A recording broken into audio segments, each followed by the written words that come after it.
Meron kaming dalagang katulong. Ang pangalan niya ay Lala. 19 years old pa lang siya.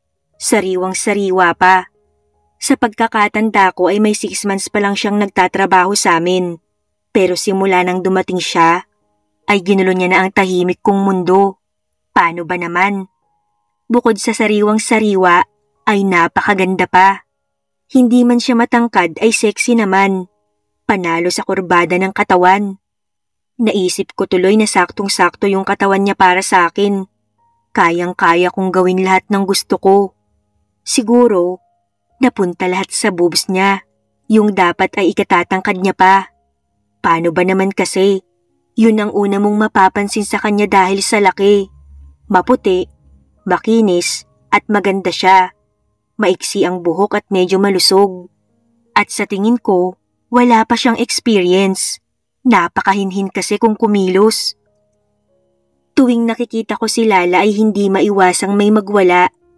Minsan nga natutulala pa ako kapag kaharap ko siya. Ibang-iba na yung level ng paghanga ko sa kanya.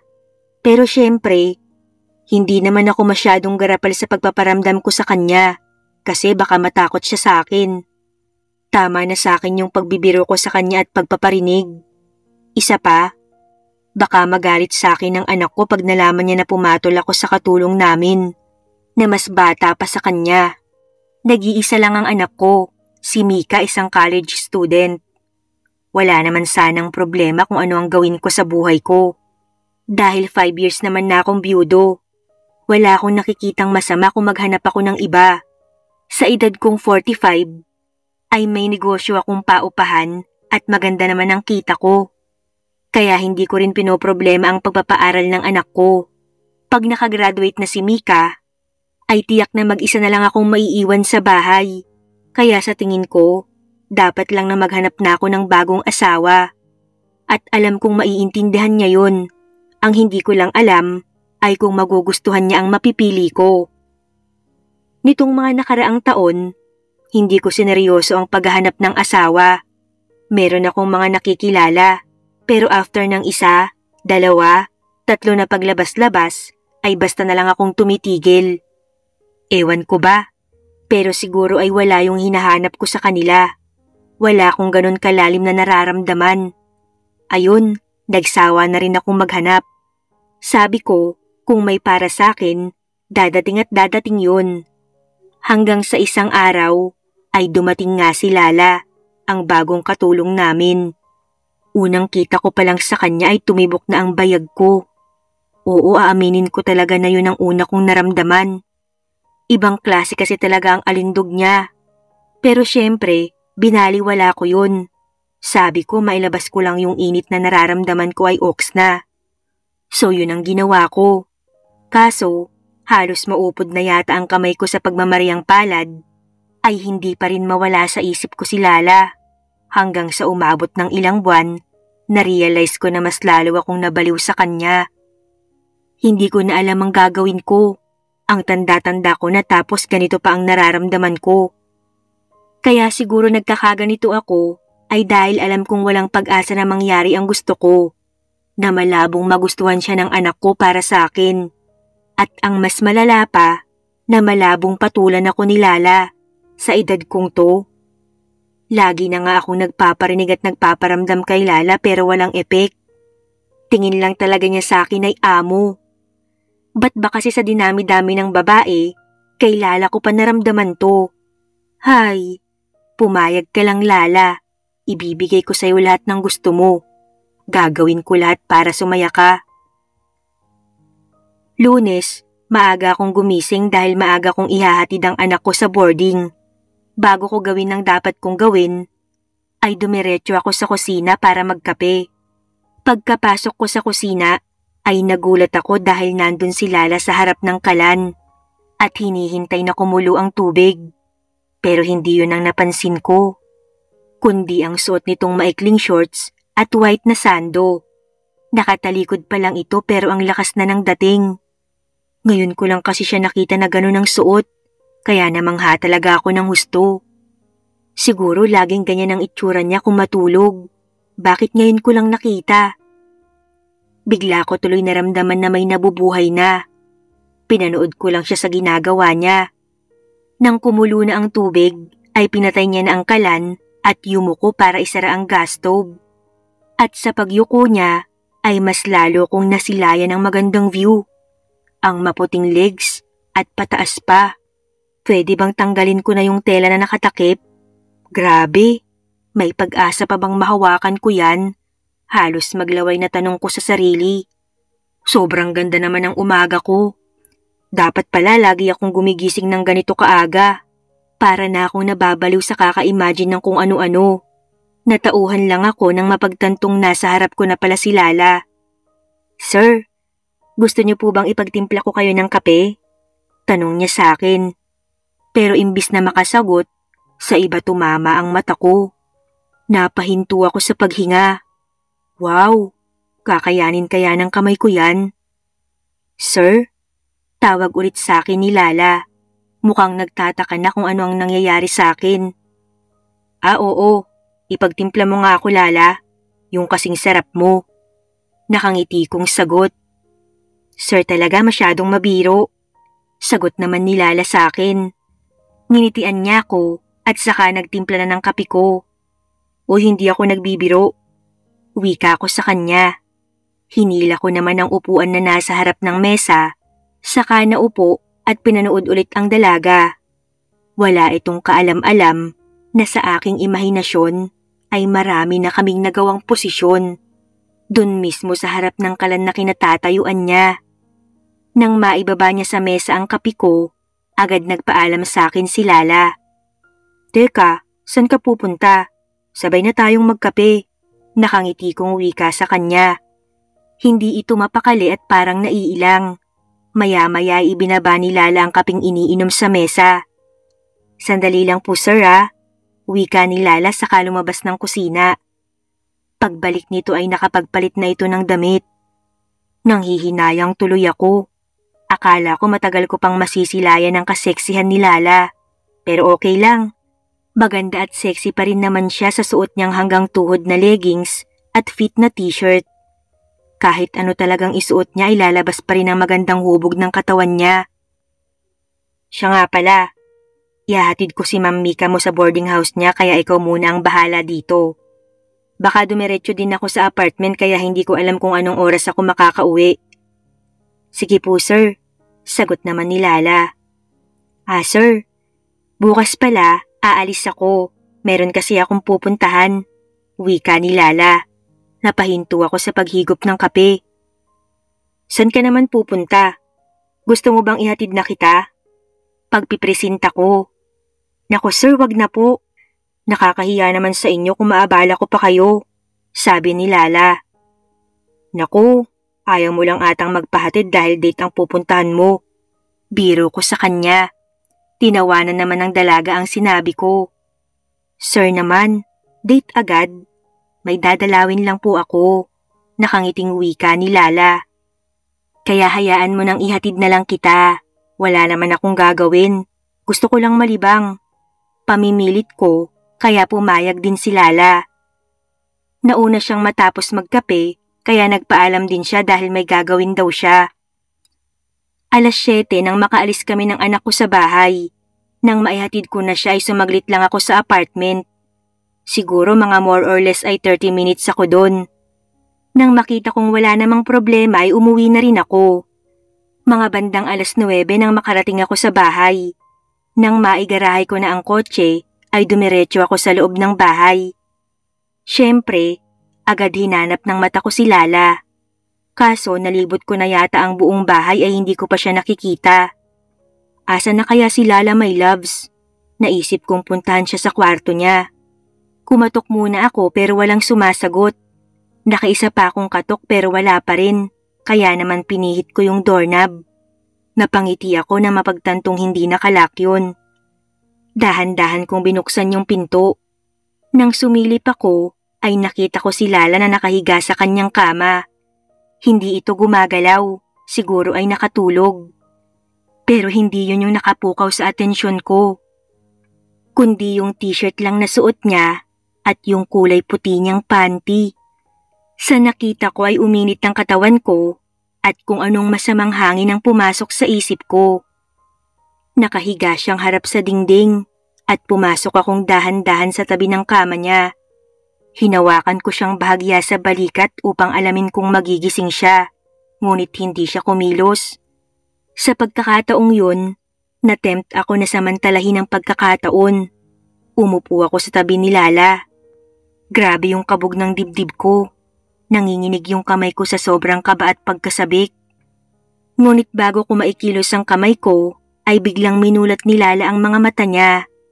Nahinto ako sa balak kong gawin.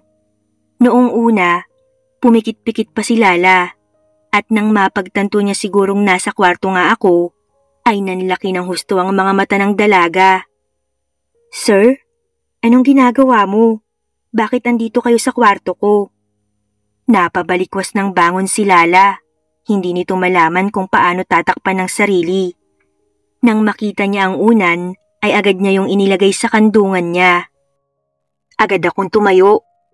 Ano kasi Lala, gigisingin sana kita. Kasi nagugutom ako. Oo, nagugutom ako. Nauutal kong sagot. Sige po sir, lalabas na ako. Hindi ito makatingin sa akin. Ramdam kong naiilang siya.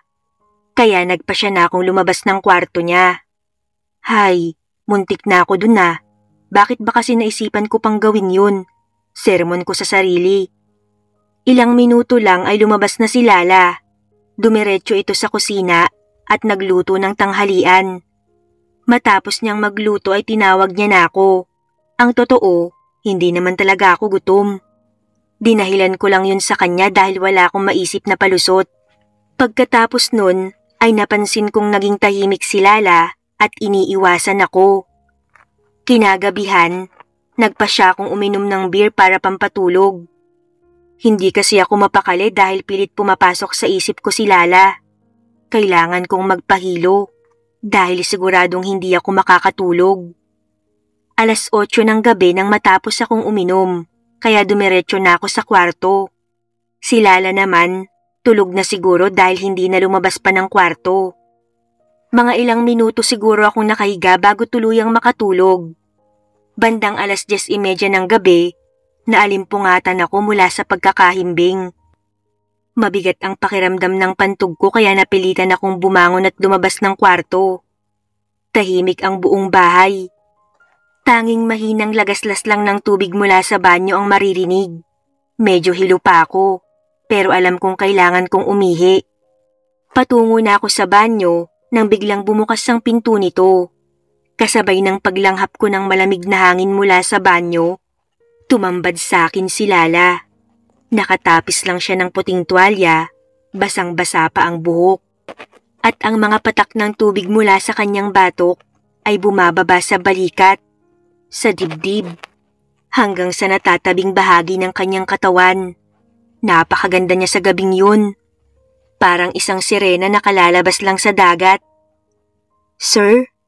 Gulat na sambit ni Lala. Mabilis na napaatras at napakapit sa tuwalya sa dibdib niya. Halata ang kaba sa kanyang mga mata.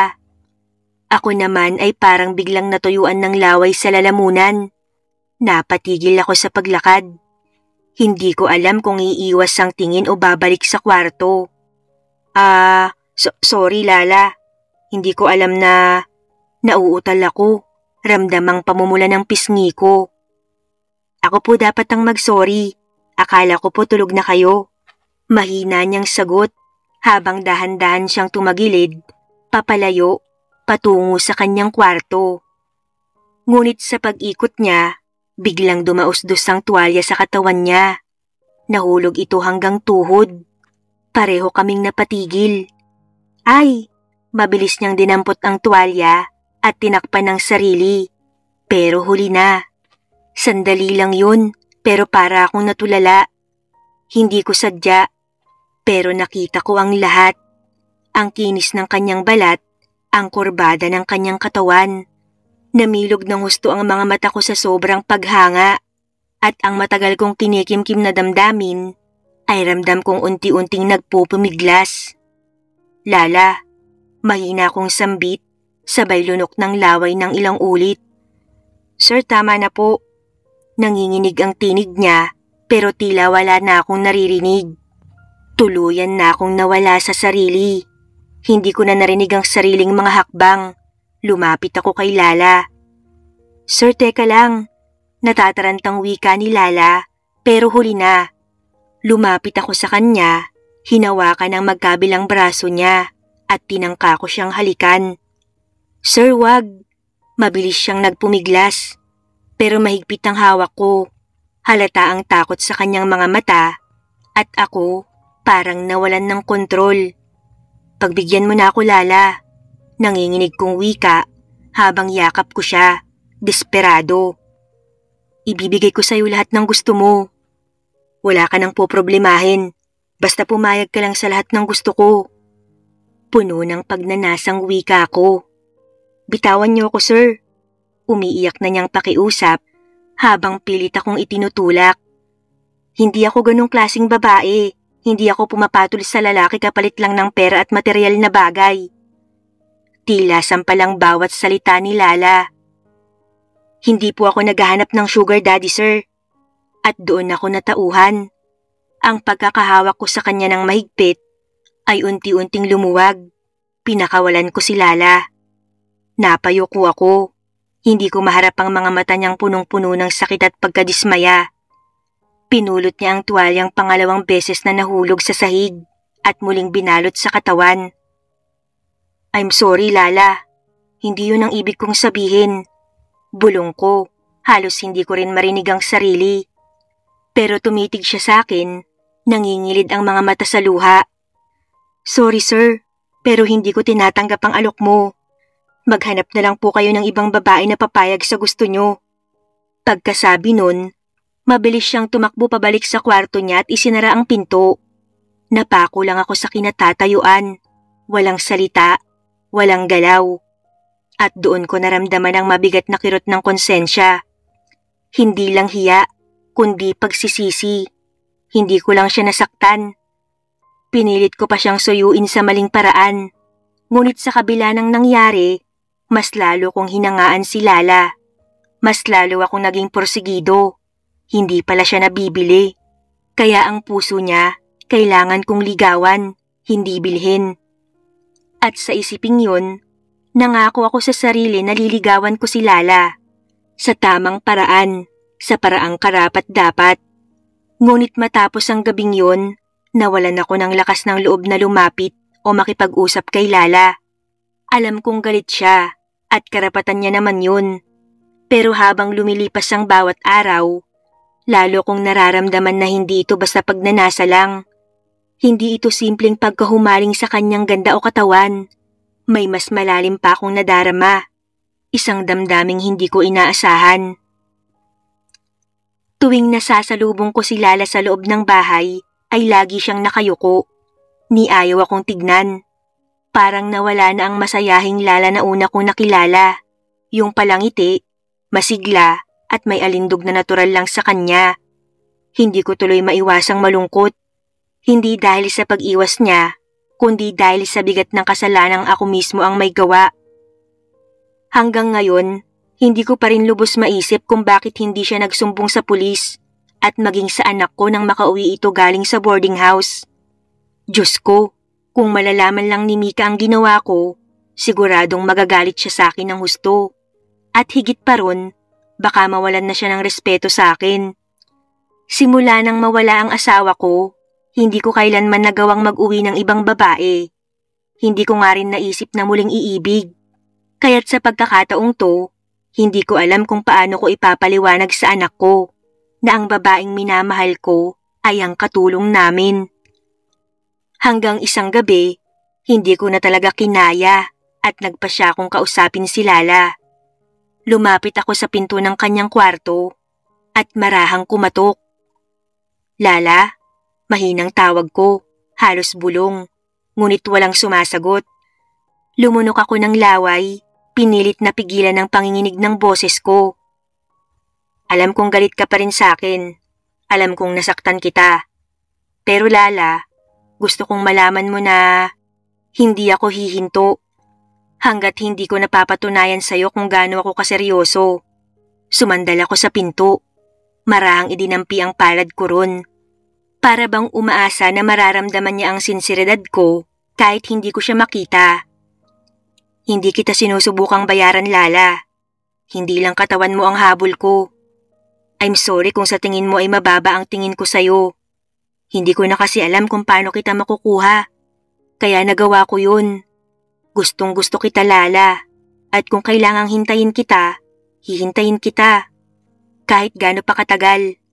Madamdamin kong wika, ngunit patuloy ang katahimikan sa kwarto ni Lala. Nakatayo lang ako sa harap ng pinto. Hawak ang dibdib kong mabilis ang kabog. Ilang sandali pa, nawalan na ako ng pag-asa na sasagot si Lala. Siguro nga ay talagang wala akong pag-asa sa kanya. Hanggang amo nga lang siguro ang tingin niya sa akin. Napakatanga ko para umasa na papatol siya sa isang tulad ko na doble ng edad niya. Tatalikod na sana ako nang bahagyang bumukas ang pinto. Nakita ko si Lala. Nakadungaw lang siya, hindi pa rin makatingin ng diretso sa akin. Kita ko sa mata niya ang pag-aalinlangan at sakit. Sir, huwag niyo na pong gawin to. Maayos naman po ang trabaho ko rito. Ayokong masira dahil sa mga ganitong usapan. Ayoko pong mawalan ng trabaho. Mahinang wika niya. Hindi ako nandito para guluhin ka, Lala.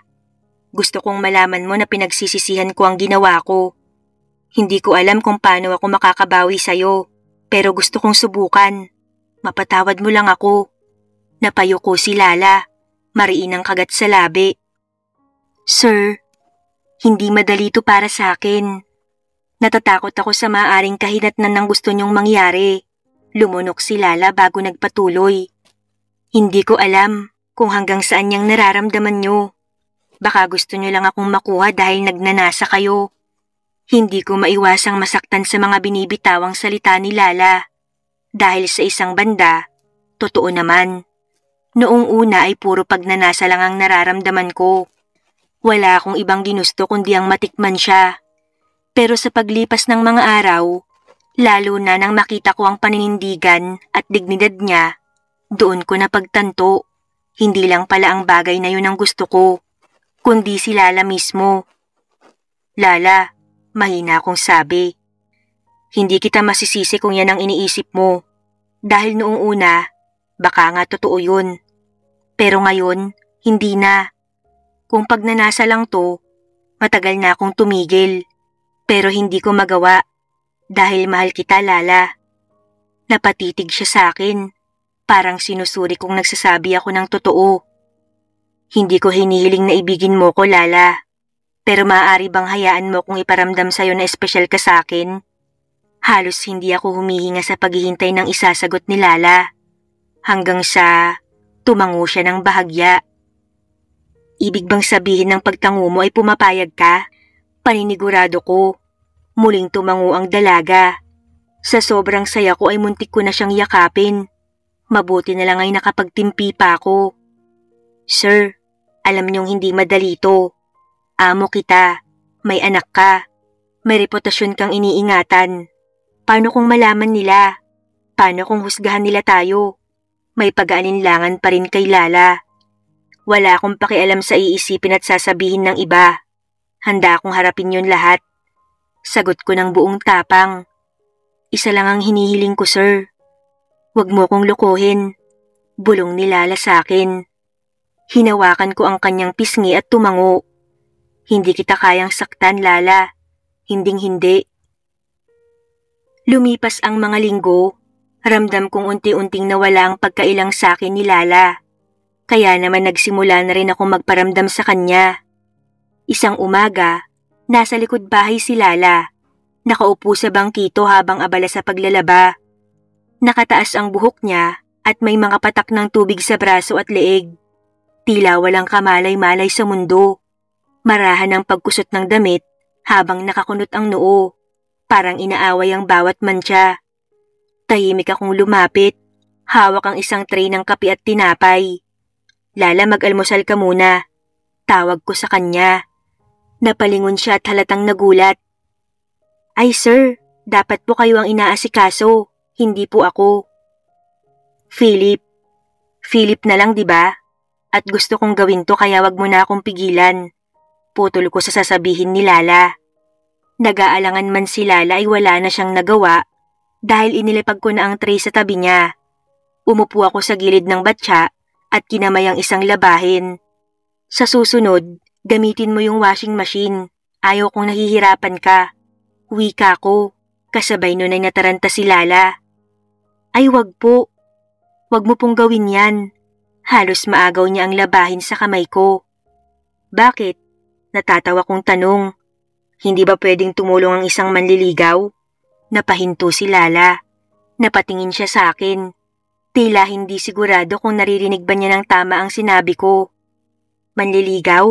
Mahinang tanong ni Lala. Tumango ako. Seryoso na ngayon. Lala, di ba pumayag ka na? Kaya ngayon, uumpisahan ko na. Gagawin ko ang lahat para maiparamdam sa'yo na espesyal ka para sa akin. Hindi kita pinipilit, pero gusto kong ligawan ka. Hindi siya makatingin, nahihiya, pero sa gilid ng labi niya ay may ngiti. Hindi ako sanay sa ganito, lalo na at alam kong malayong malayo ako sa'yo. Mahinang sabi ni Lala. Huwag mong sabihin yan. Sabay hawak ko sa kamay niyang basang-basa pa. Dahil hindi kailanman naging sukatan ng pag-ibig ang estado sa buhay. Hindi mo kailangang maging kagaya ko para mahalin. Napatingin siya sa kamay naming magkahawak. Hindi niya binawi, pero dama ko ang kaba sa kanyang mga daliri. Salamat, Philip. Mahina niyang wika. Unang beses niyang tawagin ako ng walang sir, kaya naman hindi ko maiwasang kiligin. Matapos yun ay masaya na kaming nagkwentuhan ni Lala. Lumipas ang mga araw. Patuloy akong nanligaw kay Lala. Hindi man ito yung tipikal na panliligaw na may bulaklak at chocolate araw-araw. Pero bawat sandali, sinisikap kong ipadama sa kanya na mahalaga siya. Ngunit kasabay nun, hindi ko maiwasang makaramdam pa rin ng pagnanasa kay Lala. Bilang lalaki ako na matagal nang walang nasasam yung bulaklak, mahirap magpigil, lalo na kapag naaabutan ko siyang bagong ligo, basa pa ang buhok. Kapag yumuyo ko siya habang naglalampaso, o kapag wala siyang kamalay-malay na lumalabas ang natural niyang alindog, talaga namang nakaka-torture. Maraming gabi na hindi ako makatulog, at puro kamay ko lang ang aking inaasahan. Ngunit sadyang yun lang talaga ang paraan. Sa kabila ng pagkakaintindihan namin ni Lala, maingat pa rin kami, lalo na tuwing uuwi si Mika mula sa boarding house. Hindi ko pa kayang sabihin sa kanya ang totoo, kaya tuwing narito siya, pinipilit kong umakto ng normal. Ganon din naman si Lala. Tuwing nariyan si Mika, ay dumidistansya sa akin. Nagkukunwaring abala sa kusina o sa sampayan, mga patagong sulyap at ngiti ang tangi naming pinagsasaluhan. Hanggang isang gabi, maambon sa labas, tahimik ang buong bahay. Nasa kusina si Lala, nakasuot ng maikling shorts, at basa pa ang buhok. Amoy na amoy ang mabango niyang halimuyak. Pumasok ako hawak ang isang tasa ng kape. Hindi niya ako napansin agad. Hindi ka pa natutulog? Tanong ko sa kanya. Napalingon siya at bahagyang nagulat. Hindi pa po, sir. Naiisip ko lang po yung mga labada bukas. Wag mo na nga akong tawaging Sir, Lala. Ilang beses ko nang sinabi sa'yo, Philip na lang. Ngumiti siya ng pilit, pero kita ko sa mata niya ang tensyon sa pagitan naming dalawa. Lumingon siyang muli. Nagkunwaring abala sa pagpupunas ng lababo. Maingat ko siyang nilapitan. Lala, dahan-dahan kong hinawakan ang braso niya. Napatigil si Lala sa ginagawa. Hindi ko alam kung hanggang kailan ko pa kayang pigilan to. Mahinang bulong ko sa kanya sa mismong gilid ng tenga niya. Hindi siya gumalaw, hindi rin nagsalita. Tila bawat segundo ay napakahaba. Narinig ko ang tibok ng puso ko, mabilis at parang sasabog. Hinawakan ko ang kanyang bewang, marahan. Lumingon siya sa akin at ang mga mata niya ay may halong kaba, pagtataka, pagnanasa. Philip, mahina niyang wika. Anong ginagawa mo? Wika ni Lala na alam kong hindi naman nagtatanong. Sa halip na sumagot, ay dahan-dahan kong inilapit ang mukha ko sa kanya. Hindi siya umiwas, hindi rin siya lumapit. Nag-aabang. Sabihin mo lang kung ayaw mo. Bulong ko kay Lala. Pero sa halip na tumanggi si Lala, ay tumingin pa siya sa labi ko. Doon ay tuluyan na akong nawala sa sarili at ginawa ang matagal ko nang gustong gawin. Ang marahas na pagbagsak ng basahan sa sahig na kanina lang ay hawak ni Lala, ang naging tanda na tuluyan na siyang sumuko sa akin. Napakaganda mo, Lala. Puno ng paghangang sambit ko. Ngayon ay nasa kwarto na kami. At bago ang lahat, nagawa ko pang tanungin si Lala. Sigurado ka na ba? Namumungay ang mga matang tumango si Lala. At nang hilahin niya ako, ay tuluyan na nga akong nabaliw ng husto. Hindi ito basta tawag lang ng katawan. Ito ay uhaw na matagal ko nang pinipigil. Pag-ibig na gustong maramdaman. At ngayong gabi, sa katahimikan ng bahay, ay walang sawa kaming nagtampisaw sa pagmamahal. Simula noon, sa bawat may pagkakataon na gustuhin ko, pinagbibigyan na ako ni Lala. Minsan pa nga ay siya pa mismo ang pumapasok sa kwarto ko para gawin namin yun. Siguro, hinahanap-hanap niya na dahil wala naman siyang ibang karanasan kundi sa akin lang. Kaya naman hanggang sa makakaya ko, ay ibinibigay ko talaga ang aking best para kay Lala. Makalipas ang 2 buwan, napansin ko ang pagbabago kay Lala. Madaling mapagod. Madalas masama ang pakiramdam. Lala, ayos ka lang ba? Tanong ko minsan habang sabay kaming nag-aalmusal. Oo, pero hindi siya makatingin. Parang may tinatago. Hanggang isang hapon, nadatnan ko siyang umiiyak sa loob ng kusina, hawak ang isang maliit na kahon. Isang pregnancy test kit. Lala, mahina akong tawag. Hindi siya sumagot agad. Nanginginig ang kamay niyang pilit na pinapahid ng luha. Pero hindi niya maitago ang resulta. Positive. Buntis ako, Philip. Mahina niyang wika. Tumigil ang mundo ko sa sinabi ni Lala. Pasensya na, hindi ko alam kung paano. Nag-iingat naman tayo pero nangyari pa rin. May takot sa boses ni Lala. Nilapitan ko siya. Marahan kong hinawakan ang kanyang balikat. Wala kang dapat ikahiya. Wala kang kasalanan. Pag-aalo ko kay Lala. Hindi ko alam kung ano ang gagawin ko. Baka paalisin mo ko. Baka pag nalaman ng anak mo. Pinigil ko siya sa kanyang pagsasalita. Lala, makinig ka. Tinignan ko siya ng diretso. Hindi kita iiwan. Hindi ko iiwan ang anak natin. Pananagutan kita. Seryoso kong wika. Paano kung malaman ni Mika? Paano kung husgahan tayo ng mga tao? Isa lang akong katulong. Umiling-iling ako. Hindi ko kailangan ng prinsesa, Lala. Ang kailangan ko, yung babaeng mahal ako kahit hindi ako perpekto. At ikaw yun. Tinanggap mo ko sa kabila ng edad ko. Sa sandaling yun, tumayo ako at niyakap siya. Mahigpit, puno ng pangako. Sa paglipas ng araw, hindi na namin kayang itago pa ang sikreto. Lalong humirap itago ang pagbubuntis ni Lala habang lumalaki ang tiyan niya. Hindi na rin siya kasing liksi sa gawaing bahay. At si Mika, kahit lingguhan lang ang pag-uwi, alam kong matalas ang mata, mapagmasid. Isang gabi, habang nasa sala ako at si Lala ay nagpapahinga sa kwarto, biglang lumapit sa akin ang anak ko. May hawak na tasa ng kape. Dad, maitatanong ako. Pero gusto ko ng totoo. Seryoso niyang sabi. Napalunok ako, kinabahan. Ano yun, anak? Tanong ko sa kanya. Si Lala, buntis ba siya? Hindi ko siya agad nasagot.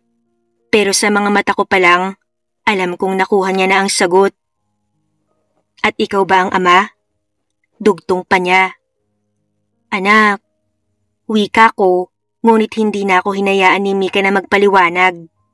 So totoo nga. Totoo lahat ng hinala ko. Putol niya. Tumayo siya, umikot, parang hindi alam kung saan pupunta. Hindi ko pa man nasasabi ang paliwanag ko, Naramdaman ko na agad ang galit niya. Katulong natin siya, Dad. Alam mo ba kung ano ang iisipin ng ibang tao sa inyo? At hindi mo ba naisip na baka ginagamit ka lang niya? May pagka-hysterical na wika ni Mika, ngunit nag-iingat na sumigaw. Hindi ganun si Lala, anak. Mahina pero matatag kong sagot. Ako ang may gusto nito. Kung sana ay nakita mo lang kung paano niya ako itulak palayo noong una, maiintindihan mong hindi ito tungkol sa pera. Anak, mahal ko si Lala at ngayon may anak na kami. Tahimik lang na umiiyak si Mika. Lumapit ako sa kanya.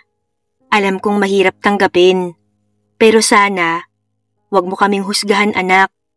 Hindi ko hihilingin sa'yo na tanggapin mo kami, pero sana unawain mo lang. Natulad mo, tao lang ako. At nagmahal akong muli. Ilang minuto siyang tumahimik, umiiyak. Pero hindi nagalit ang nakikita ko. Pagkatapos ay nagsalita siya, mahina at nanginginig. Hindi ko pa kaya ngayon, Dad. Masakit. Nagulat ako. Pero nakikita ko naman kung gaano ka kaseryoso sa kanya. At kung siya ang nagpapasaya sa'yo, sino ako para sirain yun? Lumapit siya at niyakap ako ng mahigpit. Basta, Dad, sana alagaan mo siya. At yung magiging kapatid ko, tatanggapin ko rin. Pero hindi ganun kadali, Dad. Kailangan ko ng konting panahon kasi hindi madaling lunukin to. Tumango ako, pilit ang ngiti, punong-puno ng pasasalamat. Matapos yun ay kami naman ni Lala ang nag-usap. Agad ko siyang pinuntahan sa kwarto niya. Naupo ako sa tabi niya. Anong ginagawa mo dito, Philip?